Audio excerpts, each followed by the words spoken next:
Trade negotiations resuming today in China as President Trump sounds off on the possibility of making a deal.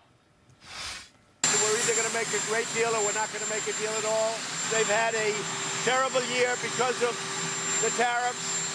A lot of companies are moving out of China. China is dying to make a deal with me. But whether or not I'll do it, it's up to me. It's not up to them. Here now is former Trump campaign trade advisor Curtis Ellis. Curtis, great to see you.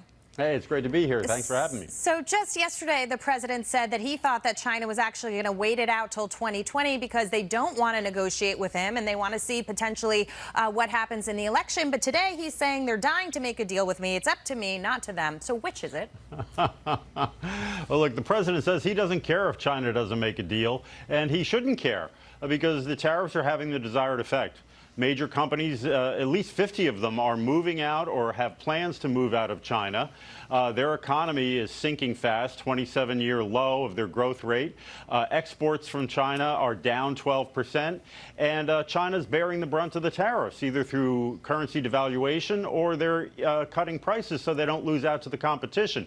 Remember, 5 of China's top 10 exports to the U.S. are also available from Mexico. So we don't need China. China needs us. Meanwhile, our economy is strong, record low unemployment, wages are rising, and we're hitting on all cylinders while they're stumbling. So we don't need a deal with China, and China would like to see. Now there's a report out, I don't know if you saw it today, that China is trying to interfere in our elections. They started this with the tariffs on farmers, putting advertising inserts into the Des Moines Register. They're doing everything they can to try to influence the outcome of next year's election because they know people like Sleepy Joe Biden, who's been bought and paid for by the Chinese, would probably roll over, remove the tariffs, and try to go back to business as usual before. Do you have any proof of that?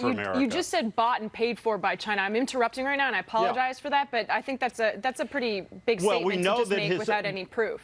Hunter Biden went over to China with his father when his father was the vice president on Air Force Two, and magically, when he returned, he gets $1.5 billion from the government-owned Bank of China to invest in a hedge fund, which Joe Biden's son, Hunter Biden, had absolutely no experience in investments.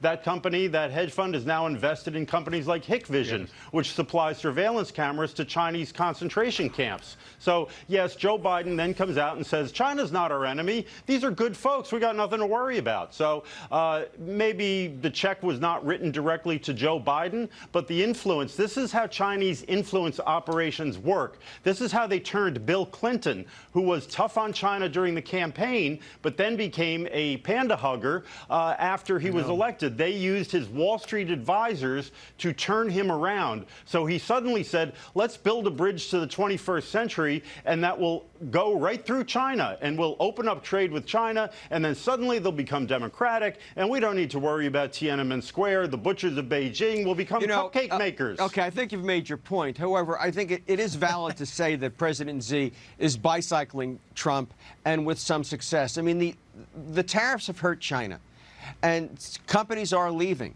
And some of that was going to happen anyway, and it's now accelerating because of their rising labor costs. But to say it's not hurting us is silly. The reality is Trump hasn't gone far enough with his trade war. I'm much more of a hawk than you are, and you know that. And he's created a situation where basically President Xi can wait him out. It may be hurting him, but not enough that he can't wait him out and push him into the election.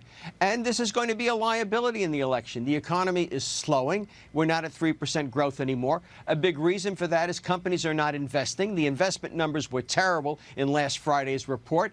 And a good deal of that businesses contribute to that, to uncertainty over the trade situation. Well, they may be exaggerating. No, they may be. We listen to you. They may be exaggerating its consequences. We can give business certainty by making these 25% tariffs permanent. I agree, and he hasn't done that. that. That will give business certainty. And there's a study out that shows if these tariffs were permanent, it would increase American jobs, 1 million American jobs.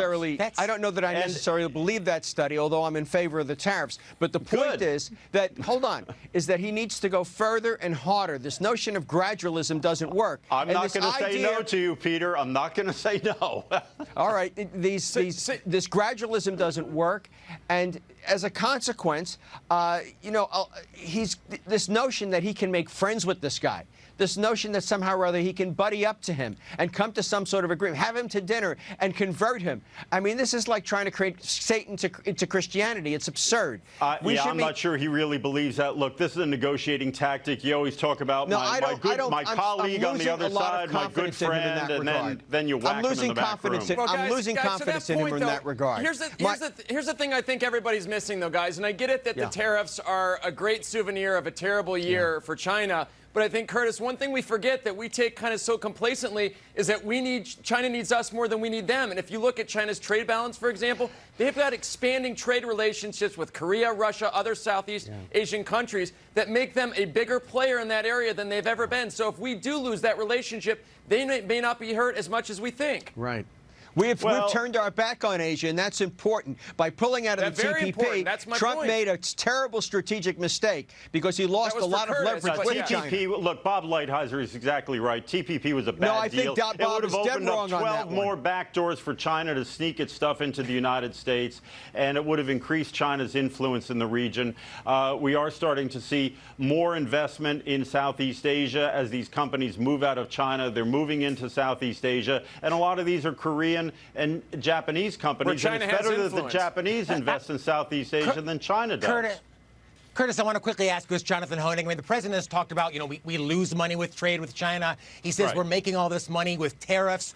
Would we be better off, in your estimate, if there was just no trade with China? Would that behoove Americans and American companies if we just I think our integration with China, I think our economic integration with China was a huge mistake. We are now in the role of investing in building a Frankenstein monster. I think Hold on a second. I'll answer. We would be better off. We would be better off with the kind of posture towards China that we had towards Russia, towards the Soviet Union during the Cold War. We have no business integrating our supply chains with human rights abusers and people who are seeking global hegemony the way the Chinese are. It's absurd. This is like trading with Hitler. Peter, we're going to have to leave it there. That's exactly right.